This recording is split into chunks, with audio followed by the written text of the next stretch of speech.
नमस्कार साथियों, अगर आप भी राजस्थान बोर्ड एग्ज़ाम 2024 की तैयारी कर रहे हैं और अभी कक्षा 8वीं में पढ़ रहे हैं, तो आपके राजस्थान बोर्ड ने मॉडल पेपर 2024 हैं वो जारी कर दिए हैं। जी हाँ, स्टेट 2024 के मॉडल पेपर जारी हो चुके हैं और इसी बात पर हम आज कक्षा 8वीं का जो विज्ञान का मॉडल पेपर है, विज्ञान का वो पूरा का पूरा सॉल्यूशन है वो करने वाले हैं। इस A to Z पेपर की बात करें, पेपर आपका 80 नंबर का है वो रहने वाला है। कितने नंबर का रहने वाला है? 80 नंबर का रहने वाला है।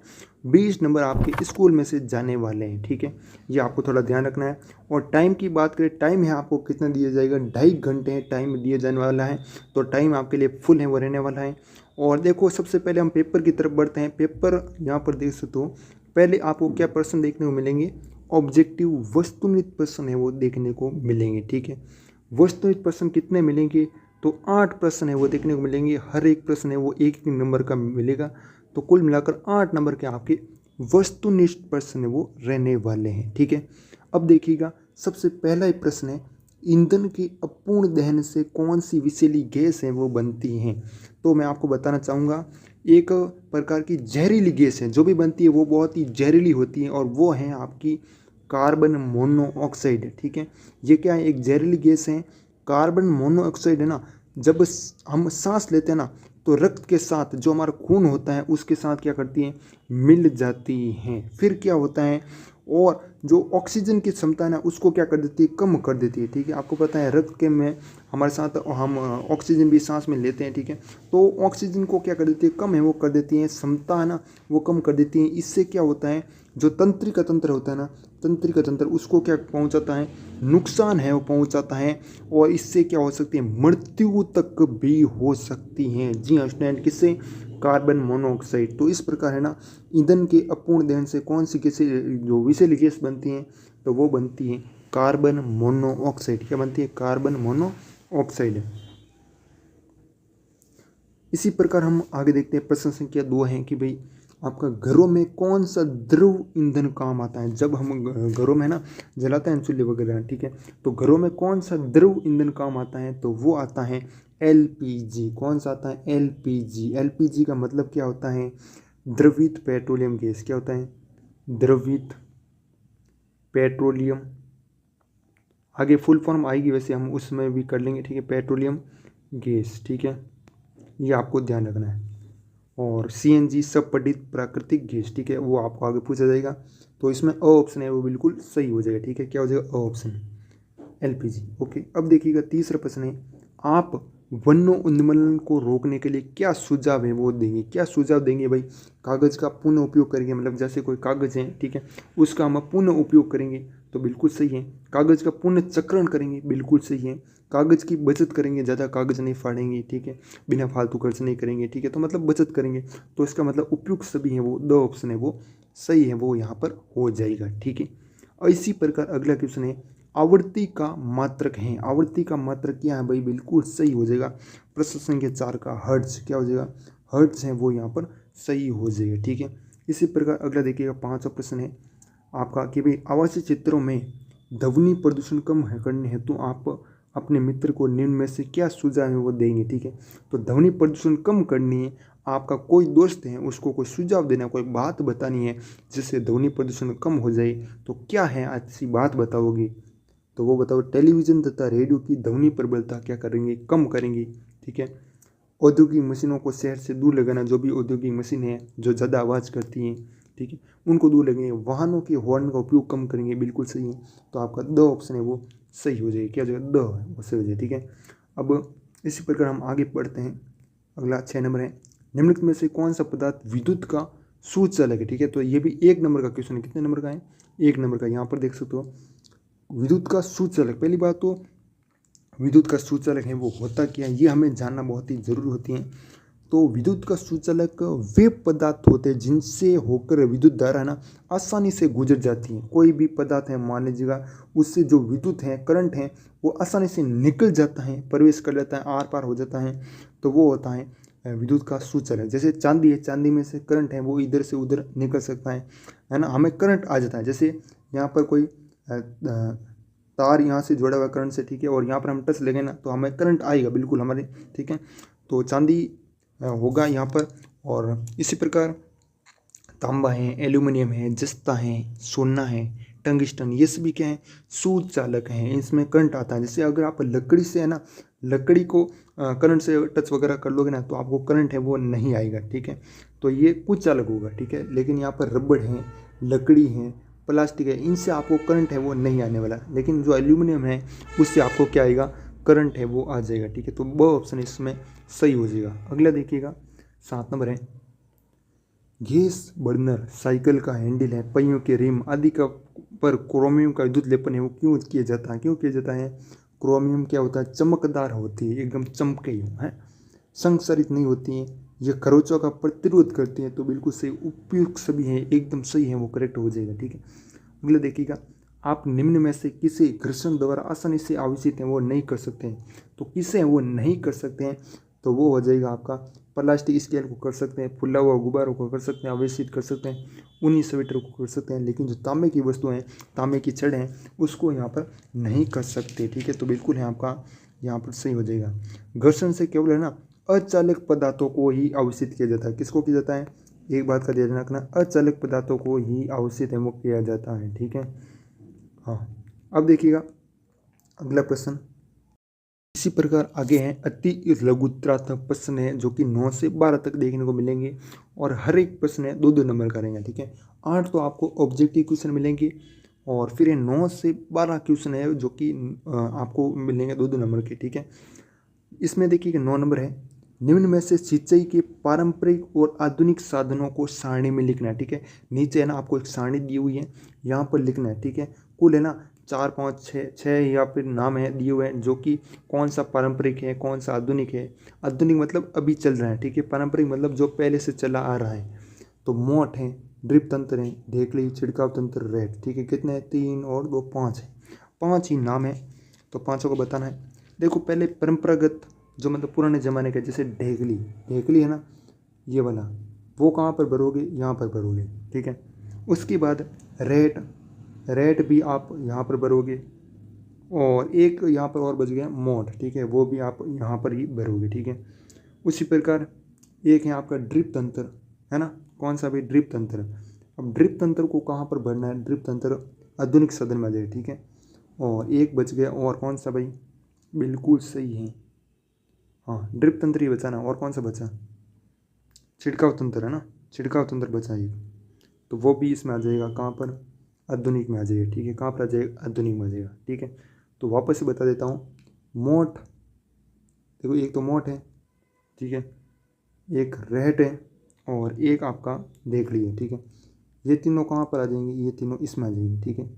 उसके बाद वापस बता दें, दूसरे जो बचे 2, ये छिड़काव तंत्र और ड्रिप तंत्र, ये आपके आधुनिक साधन में आ जाएंगे, इसमें आपको बढ़ना होगा, ठीक है। अगर आपको वीडियो समझ में आ रहा है तो वीडियो को लाइक ज़रूर कीजिएगा और PDF है ना आपको हमारे टेलीग्राम ग्रुप में मिल जाएगी। टेलीग्राम ग्रुप का लिंक है वो डिस्क्रिप्शन में मिल जाएगी, ठीक है। अब देखिएगा अगला है, इसको एक बार स्किप करते हैं, ठीक है। ये भी क्वेश्चन मैं आपको करूँगा अभी, ठीक है, लेकिन इससे आसान है क्वेश्चन है, इसको कर लेते हैं एक बार। LPG तथा CNG का पूरा नाम है वो लिखना है, ठीक है। LPG और CNG का, तो LPG का आपको सभी पता है, लिक्विड पेट्रोलियम गैस, ठीक है, लिक्विड पेट्रोलियम गैस यानी द्रवित, मैं वापस बता रहा हूँ, द्रवित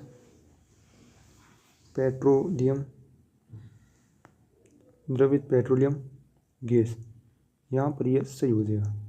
और दूसरा CNG, सपंडित प्राकृतिक गैस, सपंडित प्राकृतिक नेचुरल गैस है ना, गैस, ये आप लिख दोगे, ठीक है। इतना से लिख दोगे, 2 नंबर का क्वेश्चन है, मतलब अगर आपने 1 लिखा तो 1 नंबर मिल जाएगा, CNG का लिख दिया तो 1 नंबर आपको मिल जाएगा, ठीक है। 10 नंबर क्वेश्चन है कि भाई प्रतिजैविक औषधियों के निर्माण में आप हैं वो किसका उपयोग है वो करोगे, तो किसका उपयोग करोगे, इसका आंसर आपके सामने है, वो ये रहा, ठीक है।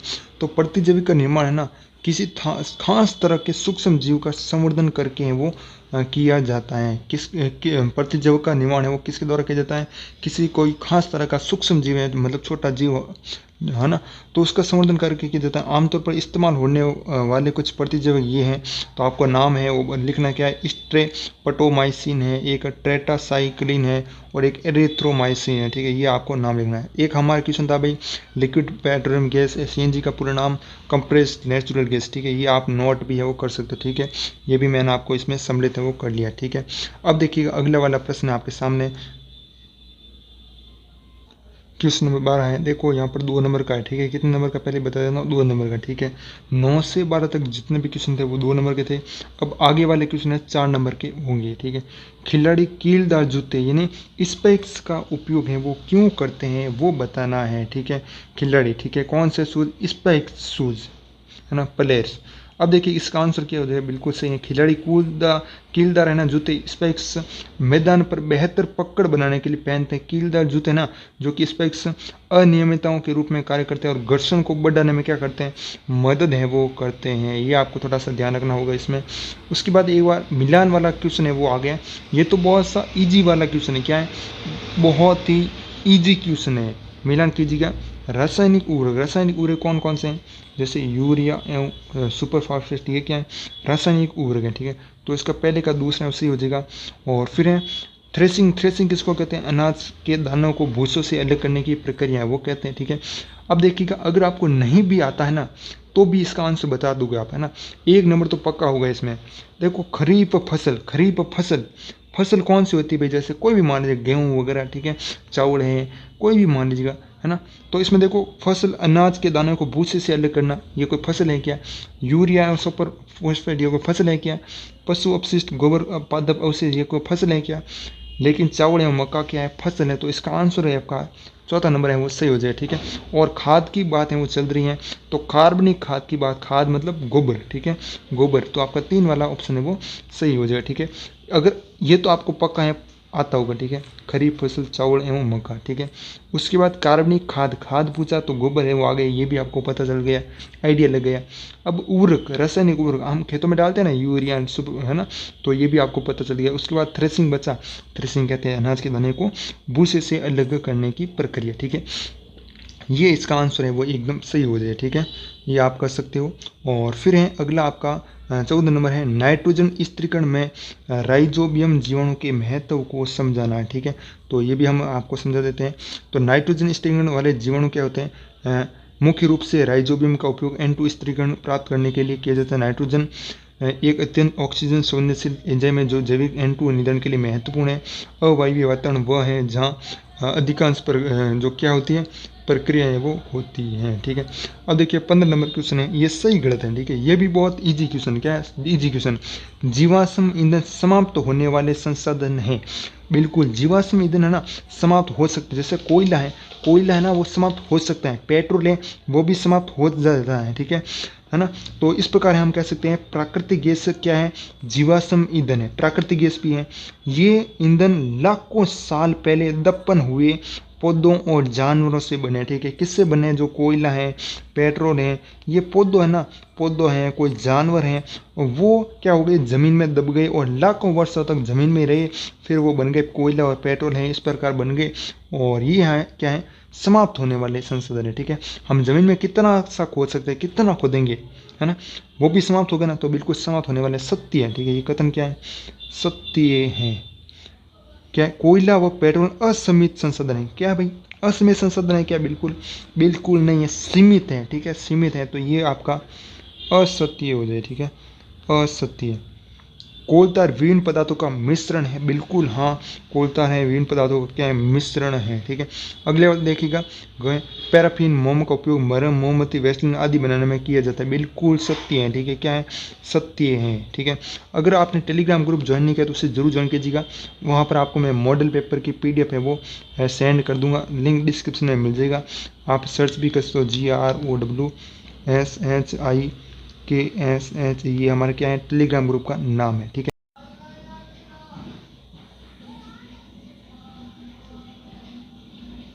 16 नंबर क्वेश्चन है कि भाई दहन और ज्वाला में 2 अंतर लिखने, कितने अंतर लिखने? 2 अंतर लिखने। एक यहाँ पर दहन दिया हुआ है, एक ज्वाला फ्लेम, ठीक है। तो दो अंतर क्या लिख सकते हो अभी मैं आपको बता दूंगा, ठीक है, आगे बताऊंगा।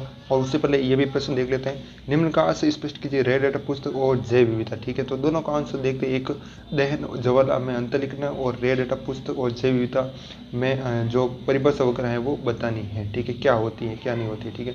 तो यहाँ पर है मैं आपको बता दूंगा अभी, ठीक है। ये रहा आपका दहन, ठीक है। दहन में क्या होता है, पहली बात तो दहन में क्या होता है, ताप होता है, ठीक है। और कोई लपटें है ना वो उत्पन्न नहीं होती है, लपटें होती है ना वो उत्पन्न नहीं होती है। जबकि जलने में क्या होता है, अधिकांश ऊर्जा प्रकाश ऊर्जा में परिवर्तित हो जाती है और इसके परिणाम स्वरूप दहन की तुलना में कम ऊष्मा है वो ऊर्जा होती है। किसकी तुलना में, दहन की तुलना में कम ऊष्मा ऊर्जा उत्पन्न होती है। एक तो ये बात हो गई, एक ये बात हो, दो अंतर हो चुके हैं। दहन एक क्या है, रासायनिक अभिक्रिया है, ये भी आपको ध्यान रखना बहुत ही इंपॉर्टेंट पॉइंट है। दहन क्या है, एक रासायनिक प्रक्रिया है, इसमें कोई पदार्थ ऑक्सीजन के साथ तेजी से प्रतिक्रिया करता है और क्या करता है, गर्मी है वो छोड़ता है। फिर 17 नंबर क्वेश्चन था भाई कि रेड डाटा पुस्तक क्या है, इसमें ऑप्शन अ वाला था, ठीक है। तो रेड डाटा पुस्तक है जो कि बुक है, इसमें संकटग्रस्त प्रजातियों की पूरी सूची होती है। जो भी संकटग्रस्त प्रजाति होती है जिनकी जनसंख्या मतलब खतरे में होती है, ठीक है, वो इसमें वो आती है, ठीक है। और उनका काम होता है रक्षा करना, जैसे कोई जानवर है कोई पौधा है, ठीक है। तो इसको पूरा देखते हैं। यह कई प्रजातियों की जनसंख्या स्थिति यानी प्रजातियों के लिए खतरे की डिग्री के बारे में भी जानकारी प्रदान करती है। उनकी संख्या कम होती है तो उनको सुरक्षा वो दी जाती है। रेड डाटा बुक का मकसद उन प्रजातियों की पहचान करना और उनकी रक्षा करना जो विलुप्त होने के कगार पर है, मतलब जिनकी संख्या बहुत ही कम बची हुई है, फिर उनको संरक्षित करना, उनको रक्षा करना, ठीक है। जैसे कोई पौधा हो सकता है, कोई जानवर हो सकता है और कोई प्रजाति है वो हो सकती है, के लिए अलग अलग रेड डाटा बुक है वो होती है, ठीक है, रेड डाटा बुक, ठीक है। अब देखिएगा अगला प्रश्न था भाई जैव विविधता। जैव विविधता क्या है, तो जैव विविधता का मतलब है पृथ्वी पर जीवन की विविधता और बदलाव। जैव मतलब जीवन, ठीक है। विविधता, विविधता मतलब विभिन्नता है ना। पृथ्वी पर जीवन की विविधता और बदलाव, ये दो शब्दों से मिलकर बना है जैविक और विविधता। जैविक का मतलब है जीव विज्ञान, जैविक जीव विज्ञान या फिर जीवित चीज़ों से जुड़ा हुआ, ठीक है, दोनों कह सकते हो। वही विविधता का मतलब है कई चीज़ें या विविधता की एक श्रृंखला। जैव विविधता अनुवंशिक प्रजाति और पारिस्थितिक तंत्र स्तरों पर बदलाव है, ठीक है। तो ये दोनों आंसर हैं आपके हो गए हैं यहाँ पर। अब देखिएगा अगला क्वेश्चन है आपका था कहाँ पर आ गए हम, ठीक है, हाँ ये वाला, ये तो हो गया ना। अब देखिएगा 18 नंबर क्वेश्चन है रिक्त स्थानों की पूर्ति उचित शब्दों द्वारा करनी है। 4 नंबर का क्वेश्चन है तो कर लेंगे आराम से। अमीबा द्वारा जनन करता है, अमीबा किसके द्वारा जनन है वो करता है, वो यहाँ पर है वो बताना है। तो यहाँ पर हो जाएगा द्विखंडन, ठीक है। अ वाला है ना, ये अ वाला है वो यहाँ पर बढ़ना, द्विखंडन यहाँ पर लिखना, ठीक है। उसके बाद अंडाणु एवं शुक्राणु का संलयन कहलाता है। अंडाणु और शुक्राणु का संलयन क्या कहलाता है भाई, निषेचन कहलाता है। तो ये आपका ब वाला है ना, यहाँ पर हो जाए ये ब वाला आंसर है, ठीक है। उसके बाद ब है ना, जो निषेचन है ना वो यहाँ पर लिखना है, यहाँ पर खाली जगह में ना। मनुष्य हैं जैसे गाय हैं कुत्ते हैं, ये जंतु, तो जंतु जो शिशु को जन्म देते हैं उन्हें जंतु कहते हैं। उन्हें कौन सा जंतु है वो कहते हैं जो क्या करते हैं, शिशु को जन्म देते थे, उन कहते हैं भाई जरायुज, क्या कहते हैं, जरायुज। जरायुज आपको यहाँ पर बढ़ना है। मुकुलन द्वारा जनन में होता है, मुकुलन द्वारा क्या जनन में होता है, हाइड्रा में होता है, ठीक है। मुकुलन द्वारा जनन कहाँ पर होता है, हाइड्रा में होता है, ठीक है। तो ये हाइड्रा ना, ये वाला आपको यहाँ पर बढ़ना है चौथे वाले में, ठीक है। ये आपको समझ में आ गया होगा। आगे देखिएगा दाब और बल में संबंध को सूत्र द्वारा समझे। दाब और बल का जो संबंध है उसको सूत्र द्वारा है वो समझाना, ठीक है। तो इसका भी आंसर है अभी हम बता देंगे, ठीक है। तो एक तो 19 नंबर बताना है, एक 20 नंबर भी बता देंगे आपको। उदाहरण देकर समझाइए कि घर्षण शत्रु तथा मित्र दोनों कैसे हैं। जो घर्षण होता है, ठीक है, उसी के माध्यम से हम किसी वस्तु को रुक जाती है, ठीक है, कोई फिसलती है ना। तो घर्षण बहुत ही जरूरी है। कैसे शत्रु हैं कैसे मित्र है मतलब वो बताना, ठीक है। तो इसका भी आंसर है बहुत ही सिंपल से आपको मैं समझाऊंगा, ठीक है। हाँ देखिएगा यहाँ पर पहले ना वो वाला प्रश्न पढ़ लेते हैं जो है ना दाब और बल के मध्य सूत्र द्वारा समझाए, वो वाला प्रश्न है ना 19 नंबर। तो इसमें परिभाषा तो क्या हो जाएगी, किसी पृष्ठ के प्रति एकांक क्षेत्रफल पर लगने वाले बल को क्या कहते हैं, दाब कहते हैं। सूत्र क्या होता है दाब का, बल बटा क्षेत्रफल जिस पर बल लग रहा है, ठीक है। मतलब P = F, F क्या है, बल है, ठीक है, और A क्या है, क्षेत्रफल जिस पर बल लग रहा है, ये आपका इसमें हो जाए, ठीक है। अब देखिए 20 नंबर घर्षण मित्र है और शत्रु दोनों कैसे ये बताना है हमको, ठीक है। तो घर्षण क्या प्रकार का, एक प्रकार का बल है जो क्या करता है, गति का क्या करता है, विरोध है वो करता है। जैसे बस रुकती है ना ब्रेक मारने पर, तो वो घर्षण के माध्यम से ये रुकती है, ठीक है, वरना नहीं रुकती है। ये तब होता है जब दो सतह एक दूसरे के संपर्क में होती है, कोई भी दो सतह, जैसे ये रोड है और ये टायर है, ठीक है, तो रुकता ना, घर्षण संपर्क में आने वाली सतहों के खुरदरेपन के कारण होता है। तो आप कोई भी आपकी मोटरसाइकिल होगी घर पे, ठीक है, उस पर खुरदरी लाइन है वो होती है, ठीक है, ऐसे लाइन है वो होती है ना, हाँ लाइन है वो बीच बीच में होती है, खाली थोड़े है ना बारीक बारीक, तो वो है ना यही होता है। इसी कारण खुरदेपन के कारण ही घर्षण संपर्क में आने वाली सतहों के खुरदेपन के कारण होता है। घर्षण के कुछ हानिक प्रभाव ये हैं, ठीक है, मतलब शत्रु कैसे हैं वो बता रहे हैं हमें। तो शत्रु देखो, घर्षण के कारण वस्तु में टूट फूट होती है, बिल्कुल होती है। हम कोई भी वस्तु है उसको ज़्यादा ही घर्षित करेंगे, मतलब उसको घसेंगे, मारो का घसा, ठीक है। हाँ, जैसे आप है ना कोई पेंसिल है, पेंसिल के पास एक रबड़ आता है ना, रबड़, उसको ना जैसे ये पेपर है, ठीक है, पेपर उस पर रगड़ेगा ना, तो क्या होगा भाई, रबड़ पूरा समाप्त हो जाएगा, मतलब नष्ट है वो हो जाएगी, ठीक है, टूट फूट है वो होती है। ये किस कारण होती है, घर्षण के कारण ही होती है, ठीक है। घर्षण के कारण मशीनों में ऊष्मा का उत्पादन होता है जो मशीनों की पुर्जों को क्या करता है, नुकसान है वो पहुंचाता है। मशीन है तो वो नुकसान तो होगा ही, है ना, क्योंकि वो बार बार घर्षण है वो करती है, छोटी हो जाएगी, ठीक है। घर्षण के कारण वाहन की गति कम हो जाती है, ठीक है, घर्षण के कारण वाहन की गति क्या हो जाती है, कम हो जाती है। जैसे हम वो ब्रेक लगाते हैं, क्या लगाते हैं, बस में या फिर कार में, या फिर आप कोई भी मान लीजिए मोटरसाइकिल साइकिल, है ना, तो एकदम हमने ब्रेक लगाया तो उस गाड़ी की जो गति है ना, जो स्पीड है वो क्या हो जाएगी, कम है वो हो जाती है, ठीक है, ये भी सही है। घर्षण के कारण मशीनों ये तो पुर्जे घिसते हैं, टूट जाते हैं, ये भी होता है। घर्षण के कारण ही मशीनों की दक्षता 100% है वो नहीं होती। घर्षण के कारण वस्तु है वो घिस जाती है, जैसे मैंने अभी रबड़ का उदाहरण बताया, ठीक है, रबड़ है वो आपके पास है, उसको पेज पर आप ज़्यादातर रगड़ोगे तो बहुत ही छोटा है वो होता जाएगा, है ना, तो वो हो जाए घिस जाती है ना। घर्षण से अधिक ऊष्मा है वो नष्ट होती है, बिल्कुल होती है। घर्षण के उदाहरण कैसे है, जैसे बर्फ वाले क्षेत्र में कारें घर्षण कम होने के कारण फिसलने लगती है। घर्षण ना हो तो चलना नामुमकिन है, घर्षण ना हो तो लिखना भी नामुमकिन है। जी हाँ स्टूडेंट, लिखना भी नामुमकिन है। घर्षण ना हो तो गतिमान वस्तुओं को रोकना असंभव है। कोई गतिमान वस्तु है, जैसे मैंने बस का बताया, ठीक है।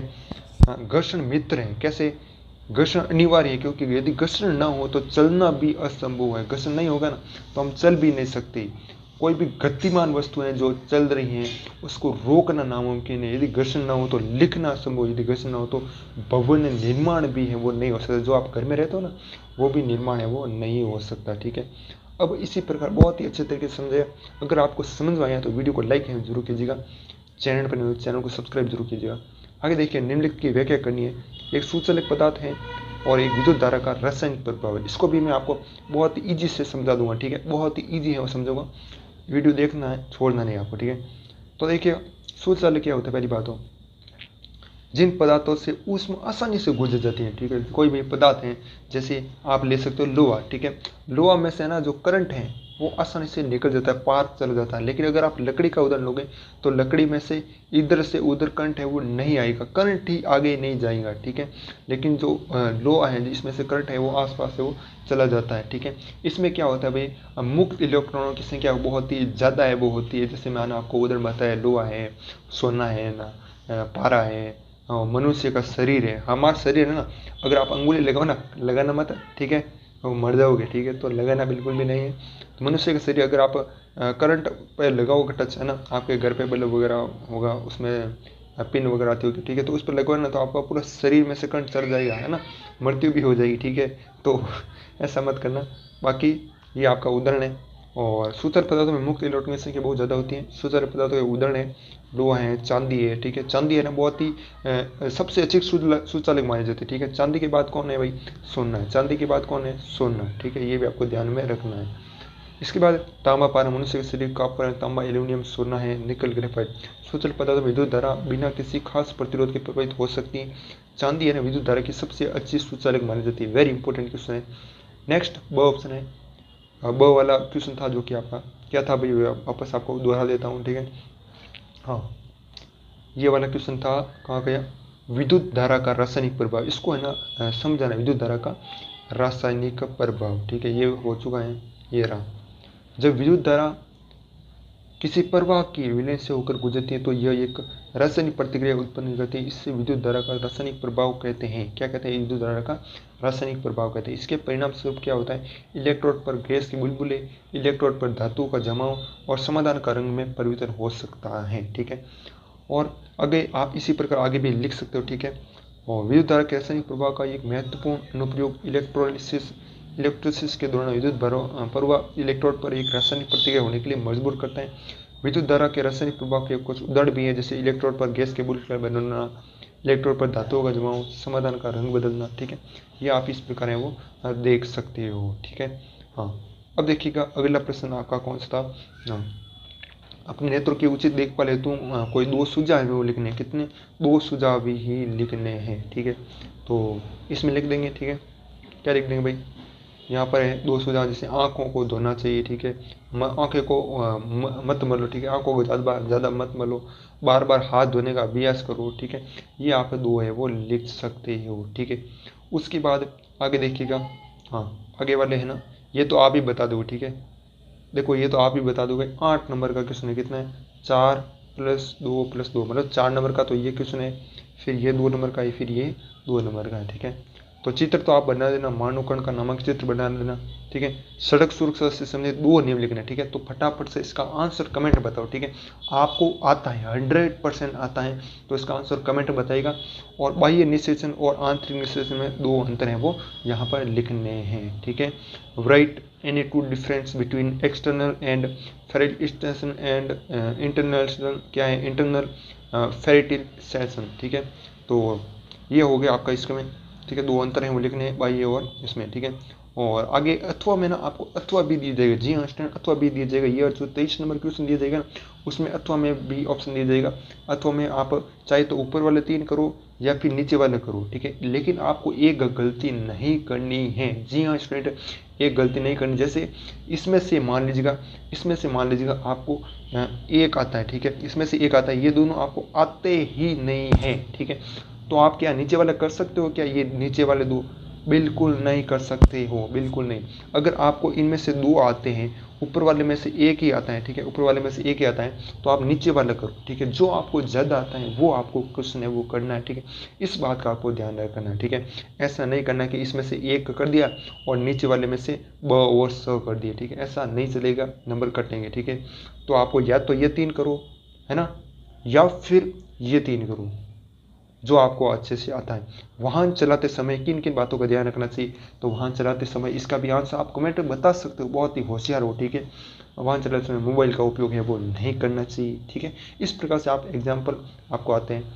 अलैंगिक जनन की किसी एक विधि का सचित्र वर्णन करना है। ठीक है, ये भी 2 नंबर का। ठीक है, ऊपर वाला 4 नंबर का है, नीचे वाला 2 नंबर का। ध्वनि प्रदूषण को नियंत्रित रखने के लिए 2 उपाय है वो लिखने हैं। ठीक है, ध्वनि प्रदूषण को नियंत्रित करने के लिए।